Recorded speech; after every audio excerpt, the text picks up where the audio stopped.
Hello बच्चों, कैसे हो आप सब। उम्मीद है आप सब बढ़िया होगे, अच्छे होगे, ज़बरदस्त होगे। बच्चों, आज की क्लास में हम डिस्कस करेंगे क्लास से 7 से एक्सरसाइज 11.1 एक्सपोनेंट एंड पावर। तो बच्चों देखिए, सबसे पहला क्वेश्चन लिखा है find the value of 2 raise to power 6। इसको कैसे सोल्व करेंगे। फिर सेकंड क्वेश्चन है 9 रेज टू पावर 3। फिर थर्ड क्वेश्चन है बच्चों 11 रेज टू पावर 2। हम इसको 11 स्क्वायर भी बोल सकते हैं। ठीक है, अब देखते हैं इस क्वेश्चन को कैसे सोल्व किया जाता है।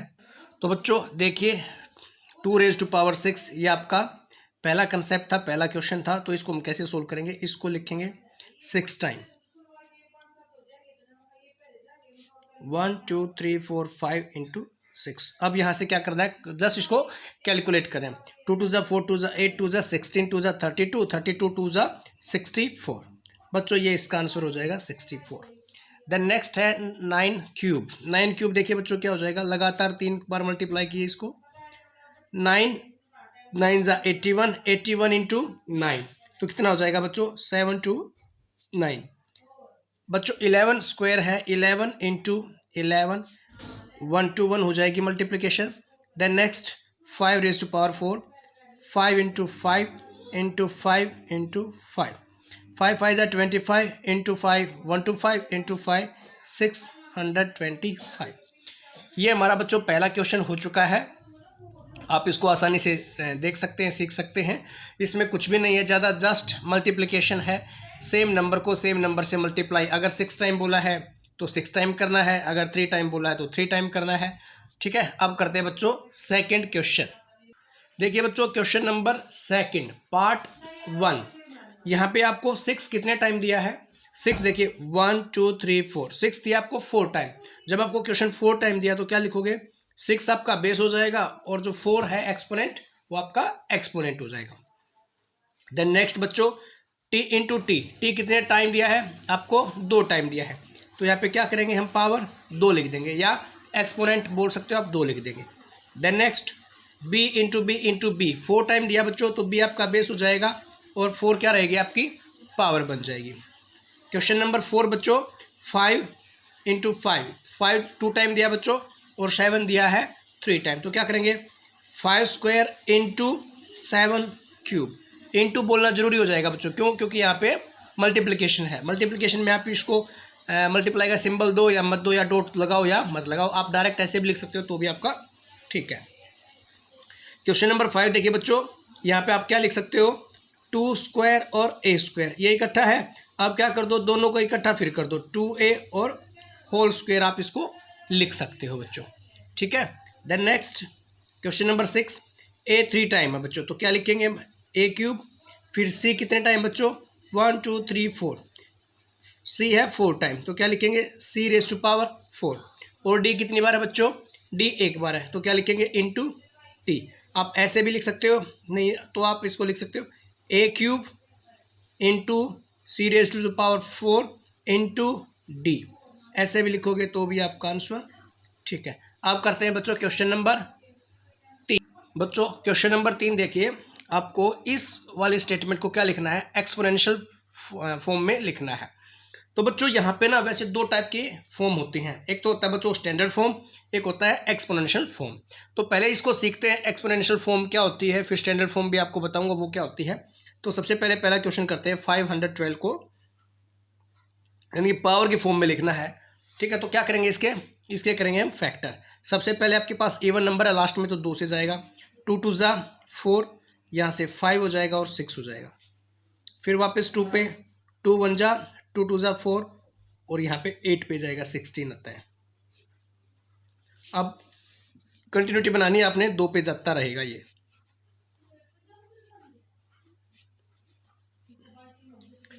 ओह, यहाँ पे आएगा 16, फिर 2 पे 8, 2 पे आपका हो जाएगा 4 और 2 पे क्या हो जाएगा 2। अब देखिए 2 को लगातार कितनी बार लिखा गया है, 2 को लगातार कितनी बार लिखा गया है, 2 को 1 2 3 4 5 6 7 8 और 9। यहाँ पे 2 को कितनी बार लिखा गया है, 9 बार लिखा गया है। यहाँ पे आपको मैं लिख के भी दिखा देता हूँ, 2 रेज टू पावर, ये हमारा आंसर हो जाएगा। इसको क्या बोलते हैं बच्चों, इसको बोलते हैं एक्सपोनेंशियल फॉर्म। अब क्वेश्चन नंबर सेकंड देखते हैं क्या है बच्चों।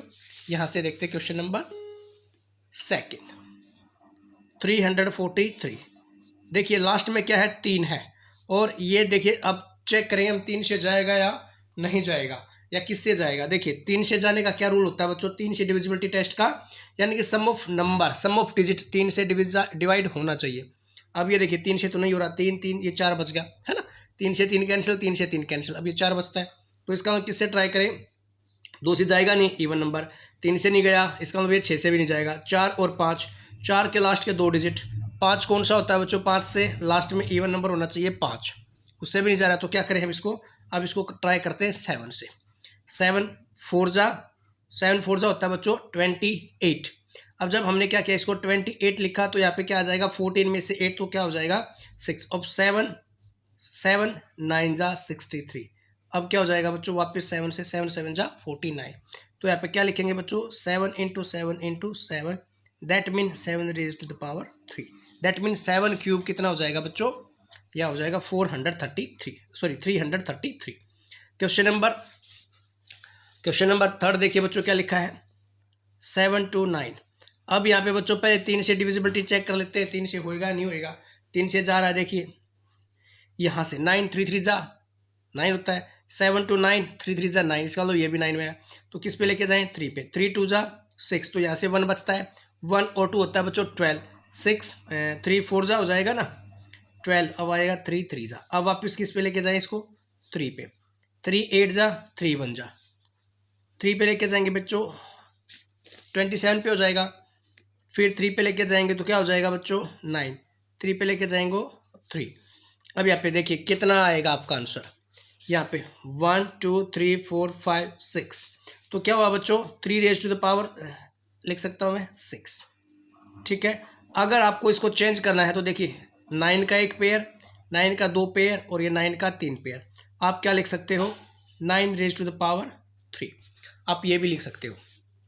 देखिए 3 को मैंने मल्टीप्लाई किया तो 9 बनता है, फिर 3 को और 3 को मल्टीप्लाई किया तो भी 9 बनता है, और ये लास्ट वाला 3 और 3 को मल्टीप्लाई किया तो मैंने क्या बनता है बच्चों, ये भी 9 ही बनता है। आप लिख सकते हो 9 रेज टू द पावर 3, और आप लिख सकते हो 3 रेज टू द पावर 6, ये दोनों लिख सकते हो बच्चों, दोनों आपके आंसर ठीक है। अब क्या है बच्चों, अब है आपके पास नेक्स्ट फोर्थ सम 3 1 2 5, तो बच्चों इसको शॉर्ट आउट करेंगे तो 5 पे जाएगा, 5 6 जा 30, 1 और 2 12, 5 2 जा 10, और 2 यहाँ से बचेगा बच्चों 5 5 5 जा, अब 5 से जाएगा बच्चों 1 2 5 हो जाएगा, फिर 5 से जाएगा बच्चों 25 हो जाएगा, फिर 5 से जाएगा बच्चों तो 5 हो जाएगा। देखिए बच्चों अब ये कितनी बार आया, यहाँ से 1 2 3 4 5, कितनी बार आया बच्चों 5, तो क्या लिखें 5 रेज टू द पावर 5, ये भी आपका क्वेश्चन क्या हो जाएगा बच्चों, ठीक हो जाएगा। तो उम्मीद करता हूँ बच्चों आपको क्वेश्चन नंबर फर्स्ट सेकंड और थर्ड अच्छे से समझ में आए हैं। अब करते हैं बच्चों क्वेश्चन नंबर 4।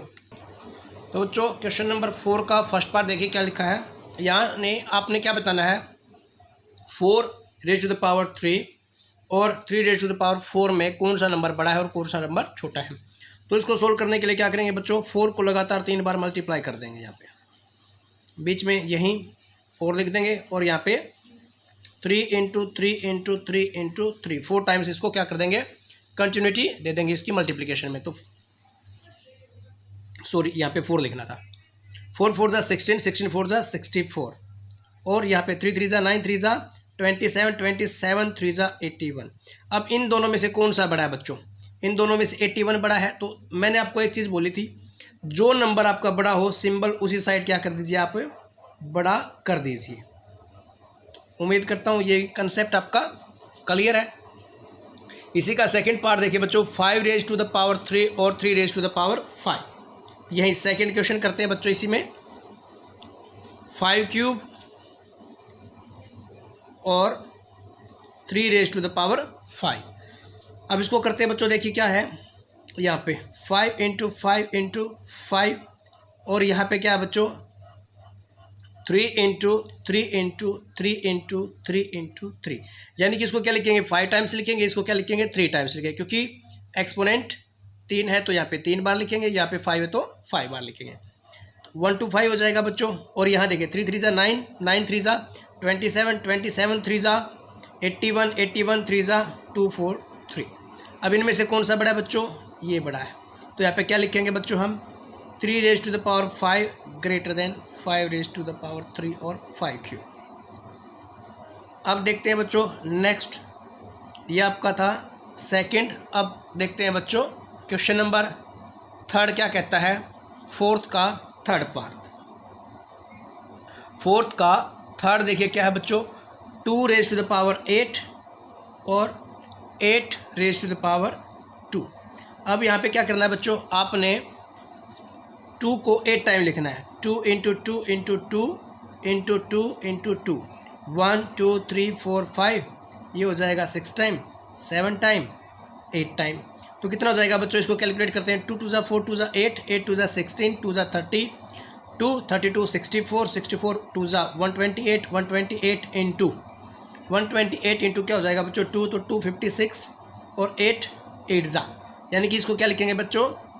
8 इंटू 8, ये क्या हो जाएगा? 64।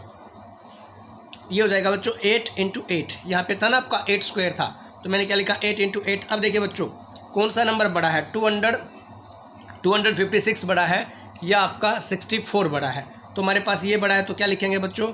2 raised to the power 8 greater than 8 raised to the power 2। अब इसी का बच्चों फोर्थ पार्ट करते हैं। फोर्थ पार्ट आपको क्या दे रखा है? फोर्थ पार्ट बच्चों मैं आपको पहले भी करा चुका हूँ, पहले वीडियो में, आप वहाँ से भी इसको चेक कर सकते हो।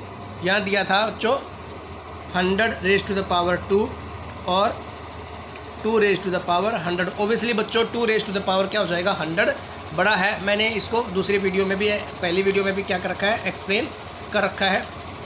आप वहाँ से भी क्या कर सकते हो? इसको आराम से सीख सकते हो। अब यहाँ पे एक छोटा सा एक्सपेरिमेंट क्या करें बच्चों? यहाँ पे 20 raised to the power क्या कर देता हूँ मैं? 2 और 2 raised to the power 20। तो मैंने उस वीडियो में क्या बताया था बच्चों? ये बड़ा आया था मेरी कैलकुलेशन में, क्योंकि ये तो हो जाएगा बच्चों 400 और ये क्या हो जाएगा? जब हम इसको लगातार मल्टीप्लाई कर रहे हैं तो ये ज़्यादा आएगा बच्चों, इसलिए 2 raised to the power 20। आपने जस्ट क्या करना है? आपने इसको कैलकुलेट करना है, थोड़ा सा आगे कैलकुलेट करने की ज़रूरत नहीं है। उसी के भी आप पे क्या लिख सकते हैं हम? ये हमारा क्या हो जाएगा? बड़ा हो जाएगा। ये इसका एग्जाम्पल लिया था बच्चों और में, ठीक है? आप देख सकते हो उस वीडियो में मैंने इसको करके भी दिखाया था। अब आता है बच्चों क्वेश्चन नंबर फोर्थ का फिफ्थ पार्ट। फोर्थ का फिफ्थ पार्ट देखते हैं क्या लिखा फोर्थ का फिफ्थ पार्ट में। तो बच्चों देखिए क्वेश्चन नंबर 4 का लास्ट पार्ट फिफ्थ, यहाँ पे लिखा 2 raised to power 10। अब क्या हो सकता है बच्चों? इसको लगातार क्या करें हम?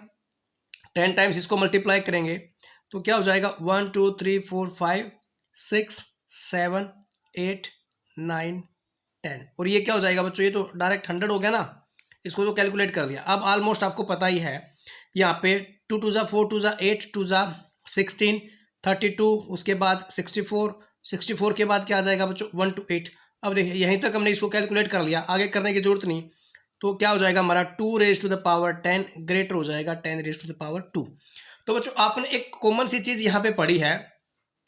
देखिए अगर जो बेस चेंज हो रहे हैं ना बच्चों, देखिए यहाँ पे जो बेस है वो पावर में जा रहा है और यहाँ पे जो पावर है वो यहाँ पे जो यहाँ पे जो बेस है वो तो यहाँ पे पावर हो गया बच्चों, और यहाँ पे जो बेस है वो यहाँ पे पावर है। अगर आपकी जो एक्सपोनेंट है ना, एक्सपोनेंट आपका बड़ा है और पावर आपकी छोटी चेंज हो रही है, तो इसका जो छोटे वाला नंबर है बच्चों वो आपका बड़ा हो रहा है, ठीक है? लेकिन ये बच्चों ये एक अंदाजा तुक्का बता रहा हूँ, अगर आपको सम ना आए समझ में, ठीक है? नहीं तो आप क्या करोगे? इसको कैलकुलेट करके ही देखोगे, कैलकुलेशन से ही आपका सम सही या गलत निकलेगा। आगे देखते हैं बच्चों क्वेश्चन नंबर 5।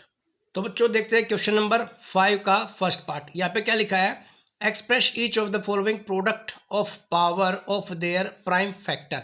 यानी कि आपने 648 को प्राइम फैक्टर और फॉर्म की पावर में लिखना है आपने, ठीक है? प्राइम फैक्टर भी लिखने हैं और as a product of a power इस फॉर्म में भी लिखना है। तो क्या करना है बच्चों? इसका प्राइम फैक्टराइजेशन करना है आपने। प्राइम फैक्टराइजेशन नंबर, जैसे आप इसको 4 से नहीं लेके जा सकते, 8 से नहीं लेके जा सकते, 6 से नहीं लेके जा सकते, आपको इसे प्राइम नंबर पे ही लेके जाना है। तो उसको बोलते हैं बच्चों प्राइम फैक्टराइजेशन। तो प्राइम फैक्टराइजेशन क्या हो जाएगा बच्चों? यहाँ 2 से स्टार्ट करते हैं, क्योंकि 2 क्या है? एक प्राइम नंबर है, ठीक है?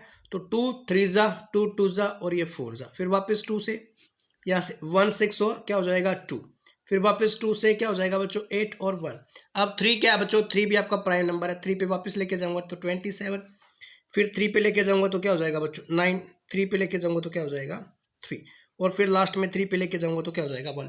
ये कोई जरूरी नहीं आप लास्ट में इसको 1 पे भी लेके जाओ, आप इसको एज इट इज भी छोड़ सकते हो। तो कितना हो गया बच्चों यहाँ पे 1 2 3, तो 2 रेज टू पावर कितना हो जाएगा बच्चों 2 raise to the power 3, that mean 2 cube into क्या हो जाएगा 1 2 3 4 और 3 रेज टू पावर 4। बच्चों इसको हम ऐसे भी लिख सकते हैं, और एक्चुअल में ऐसे ही एग्जामिनर ने इसको, मैथमेटिशियन ने इसको क्या है लिखने के लिए बोला है। ठीक है बच्चों, अब ये वाली जो फॉर्म होती है बच्चों, इसको बोलते हैं एक्सपोनेंशियल फॉर्म। ठीक है, अब देखते हैं बच्चों question number second, question number 5 का सेकंड क्या कहता है बच्चों। सेकंड क्वेश्चन देखिए, क्वेश्चन नंबर सेकंड क्या लिखा है, सेकंड है 405। तो इसको क्या करें बच्चों, वापस प्राइम फैक्टराइजेशन से 5 पे लेके जाएंगे, 5 8 जा और 1 जा। अब वापस किस पे आ सकता है, डायरेक्ट आप 3 पे भी लेके जा सकते थे इसको। मैंने क्या किया, मेरे को दिख रहा था 5 लास्ट में, इसलिए मैंने क्या कर दिया डायरेक्ट 5 से कर दिया, नहीं तो आप इसको 3 से भी लेके जा सकते थे। अब यहाँ पे क्या आ जाएगा 27, फिर 3 पे क्या आ जाएगा बच्चों 9, फिर 3 पे क्या आ जाएगा 1। अब ये क्या हो जाएगा बच्चों, कितने बार गया यहाँ पे 1 2 3 और 5, that mean 3 cube into 5 raise to the power 1। ये आपका क्या हो जाएगा बच्चों आंसर हो जाएगा। ठीक है, अब करते हैं बच्चों इसका थर्ड पार्ट क्या कहता है उसको भी चेक कर लेते हैं एक बार साथ में। इसका थर्ड पार्ट है बच्चों 540। क्या करना है, इसको भी सम करना है, इसको as a product of a power and their prime factor. देखिए 2 पे लेके जाएंगे बच्चों इसको, यहाँ पे ऐसे हो जाएगा, फिर क्या लेके जाएंगे, फिर वापस 2 पे, क्योंकि लास्ट में क्या आ गया 0, 1 पे, फिर आएगा 3 पे और फिर आएगा 5 पे। अब आप इसको बच्चों 3 पे लेके जा सकते हो, क्योंकि 3 का डिविजिबिलिटी है क्या इसमें 4 और 5, 9 होता है, तो हाँ जाएगा ये 3 से, 3 4 जा और 3 5 जा। अब वापस इसको 3 पे लेके जाओ बच्चों, 3 से क्या हो जाएगा बच्चों 15, फिर लेके जाओ 3 से क्या हो जाएगा 5, फिर क्या लेके जाओगे 5 पे लेके जाओगे तो क्या हो जाएगा 1। अब ये कितना है बच्चों 1 2, यहाँ पे क्या लिख सकते हैं 2 square into 1 2 3 into 3 cube into 5 raise to the power 1। ये आपका क्या हो जाएगा बच्चों, आपका आंसर हो जाएगा। ठीक है, साथ में ये लिखना चाहो तो आप ऐसे भी लिख सकते हो, ये कोई लंबी चौड़ी बात नहीं है। इसमें आप क्या लिख सकते हो 2 into 2 into 3 into 3 into 3 into 5। पहले ऐसे लिखो, फिर उसके बाद इसको क्या लिख दो आंसर की फॉर्म में लिख दो। ये भी वाला ठीक है, ये वाला भी ठीक है, लेकिन एज एक्सपोनेंशियल फॉर्म में क्या लिखना पड़ेगा आपको, ऐसे लिखना पड़ेगा। और sum of product of prime number लिखोगे तो आप इसको ऐसे लिखोगे। ठीक है बच्चों, अब आता है बच्चों इसका लास्ट फोर्थ पार्ट क्या बच्चों, इसका है 3600। तो यहाँ पे क्या आएगा बच्चों, सबसे स्टार्ट करते हैं 2 से 1800, फिर 2 पे आएगा बच्चों, यहाँ पे आएगा 900, फिर आपका यहाँ पे क्या आएगा बच्चों, यहाँ पे 450, फिर क्या आएगा बच्चों यहाँ पे 2 2 जा और 5 जा, फिर क्या आएगा बच्चों 3 पे, 3 7 जा और 3 5 जा, फिर देखते हैं बच्चों 3 पे, यहाँ पे 3 2 जा और 3 5 जा, फिर बच्चों 5 पे, तो 5 पे लेके जाएंगे तो क्या हो जाएगा बच्चों 5, यहाँ पे 1। अब देखो बच्चों इसको क्या आ गया है हमारा 1 2 3 4। तो बच्चों 2 टाइम्स तो क्या था 4 था, देखो इसको, तो 2 टाइम्स हो जाएगा 4 और 1 2, फिर हो जाएगा 2 टाइम्स हो जाएगा बच्चों 3 और 2 टाइम्स हो जाएगा 5, और यहाँ पे क्या हो जाएगा 5। तो क्या लिख सकते हो बच्चों आप इसको 2 raise to the power 4 into 3 raise to the power 2, और लिखना चाहो तो 5 स्क्वायर। आप इसको स्क्वायर भी बोल सकते हो और 3 रेज टू द पावर 2 भी बोल सकते हो। उम्मीद करता हूँ बच्चों ये भी आपको अच्छे से समझ में आया होगा। अब करते हैं बच्चों इसका 6th पार्ट। अब देखते हैं बच्चों क्वेश्चन नंबर 6 का first part 2 into 10 raise to power 3। देखिए बच्चों क्या हो जाएगा ये 2 इंटू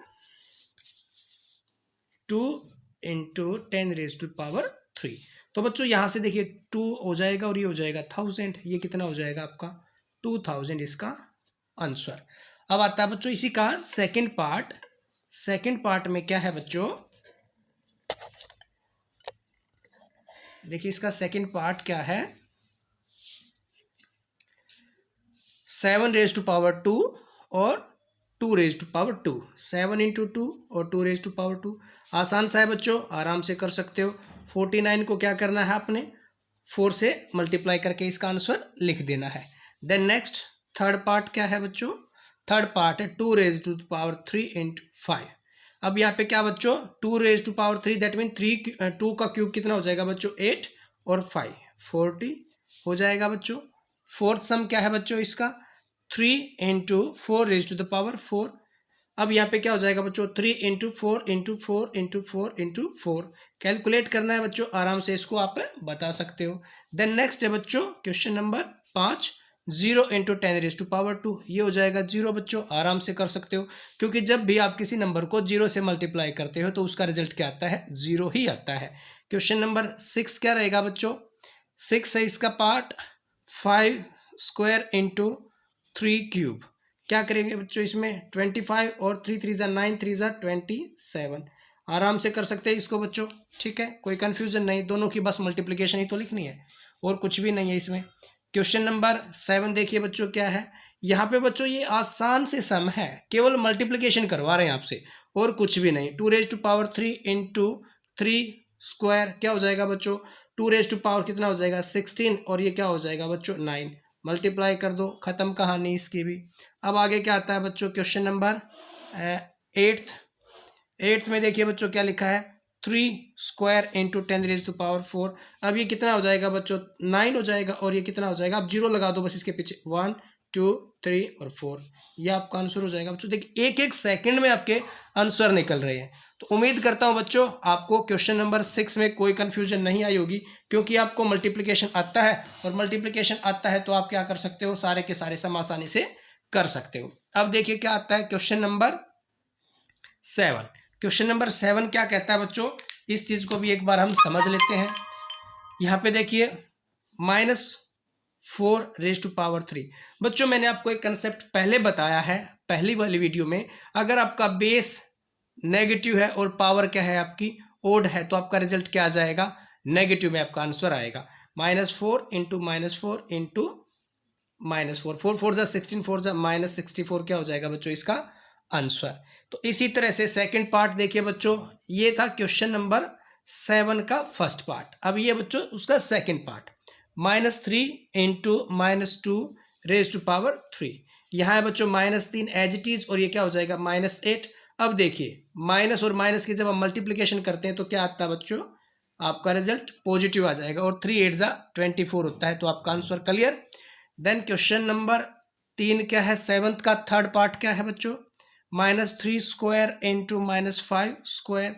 यहाँ देखिए बच्चों आपका बेस नेगेटिव है लेकिन पावर क्या है इवन है, तो आपका जो बेस है वो क्या हो जाएगा पॉजिटिव हो जाएगा, यानी कि 3 स्क्वायर कितना हो जाएगा 9 और 5 स्क्वायर कितना हो जाएगा 25, ये हो जाएगा 225।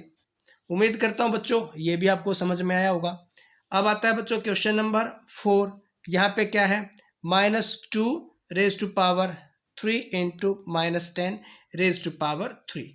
अब इसको सोल्व करेंगे बच्चों, बेस आपका नेगेटिव है और पावर क्या है आपकी ओड है, तो क्या हो जाएगा बच्चों आपका रिजल्ट नेगेटिव ही आएगा। 3 रेज टू पावर 3 -8 हो जाएगा इंटू यहाँ पे क्या है 10 रेज टू पावर 3 -1000। अब यहाँ देखो इन दोनों का आंसर तो आ चुका है ना माइनस में, लेकिन अब हमारे पास क्या एक मल्टीप्लिकेशन है, जब हम नेगेटिव नेगेटिव को क्या करेंगे मल्टीप्लाई करेंगे तो क्या आ जाएगा हमारा रिजल्ट पॉजिटिव आएगा। रिजल्ट क्या आएगा पॉजिटिव आएगा, ठीक है। अब इसका आंसर कितना आ जाएगा 8000 हो जाएगा, ठीक है बच्चों। उम्मीद करता हूं क्वेश्चन नंबर 7 में भी आपकी कोई डाउट नहीं आई होगी। अब रहता है बच्चों इस एक्सरसाइज का क्वेश्चन नंबर 8। तो क्वेश्चन नंबर 8 का फर्स्ट पार्ट देखते हैं बच्चों क्या कहता है। क्वेश्चन नंबर 8 का फर्स्ट पार्ट क्या है, 2.7 into 10 raise to power 12 comma है। अब आपको क्या करना है यहाँ पे कंपेयर करना है 1.5 इंटू 10 रेज टू पावर 8 अब देखिए क्या करना है, आपने इसको कंपेयर करना है। अगर हम यहाँ पे ध्यान दें थोड़ा सा, तो देखिए यहाँ पे 10 के पीछे क्या आएंगी, 12 जीरो आएंगी, और यहाँ पे 10 के पीछे कितनी जीरो आएंगी, 8 जीरो आएंगी। तो कौन सा बड़ा होएगा, इसका मतलब क्या होगा बच्चों, यहाँ पे 2.7 इंटू 10⁻12, यहाँ से क्या कर सकता हूँ, एक डेसिमल यहाँ से नीचे आ सकता है। दूसरा 1.5 था तो क्या ले लो 10, तो ये हो जाएगा 15/10 इंटू 10⁻8। अब देखो कौन सा बड़ा हुआ, ये बड़ा हुआ ना, आगे इसको सोल्व करके दिखाने की जरूरत नहीं है, आप डायरेक्ट क्या लिख सकते हो भाई, ये वाला आंसर क्या है हमारा, बड़ा है। अब इसी में एक और देखिए बच्चों, इसी का सेकंड पार्ट, वो क्या लिया है, क्वेश्चन नंबर 8 का सेकंड पार्ट, 4 इंटू 10⁻14 और 3 इंटू 10⁻17। अब यहाँ देखिए बच्चों, यहाँ तो 14 के पीछे 10 के पीछे 14 जीरो और यहाँ 10 के पीछे 17 जीरो, तो कौन सा बड़ा हुआ, ये वाला बड़ा हुआ। यहाँ पे 4 और 3 से कोई इंपॉर्टेंस नहीं है बच्चों, एक ही नंबर का फर्क है यहाँ तो, लेकिन यहाँ पे जीरो देखिए ना किसकी ज्यादा है, एक नंबर के पीछे तो 17 जीरो आएंगी, 17 जीरो, और एक नंबर के पीछे 14 जीरो आएंगी, तो इसका मतलब ये तो 17 हो गया ना, 17 टाइम्स क्या हो जाएगा, 10 हो जाएगा, और ये 14 टाइम्स 10 हो जाएगा, तो 17 वाला ज्यादा होता है ना। तो आप डायरेक्ट लिखना चाहो तो लिख सकते हो 3 इंटू, यहाँ पे आप 17 टाइम्स जीरो लिख दो, क्लियर हो जाएगा, छोड़ दो इसको यहीं पे, तो डायरेक्ट ऐसे लिख के दिखा दो, आपका क्वेश्चन क्या हो जाएगा, राइट हो जाएगा। बच्चों ये आपकी एक्सरसाइज 11.1 थी मेरे हिसाब से। अब इसमें कोई भी आपका सम नहीं रहा एनसीईआरटी का जो मैंने नहीं कराया, एक आध क्वेश्चन की जस्ट कैलकुलेशन आपके लिए छोड़ी है, और वो भी आपको आती होगी, मल्टीप्लिकेशन ही है। लेकिन अगर फिर भी आपको किसी सम में डाउट लगता है, प्रॉब्लम लगती है, तो आप उसका स्क्रीनशॉट लीजिए और मेरे पास उसको भेजिए, मैं दोबारा उसको क्या कर दूंगा, एक्सप्लेन करूंगा और आपके पास वापस सेंड कर दूंगा। तो बच्चों अगर आपको ये एक्सरसाइज या ये सम, ये मेरे एक्सप्लेनेशन अच्छी लगी है, पढ़ाने का तरीका अच्छा लगा है, तो चैनल को लाइक कीजिए, सब्सक्राइब कीजिए, दोस्तों के साथ शेयर कीजिए, मुझे आपके सपोर्ट की बहुत ज़रूरत है बच्चों। Thank you.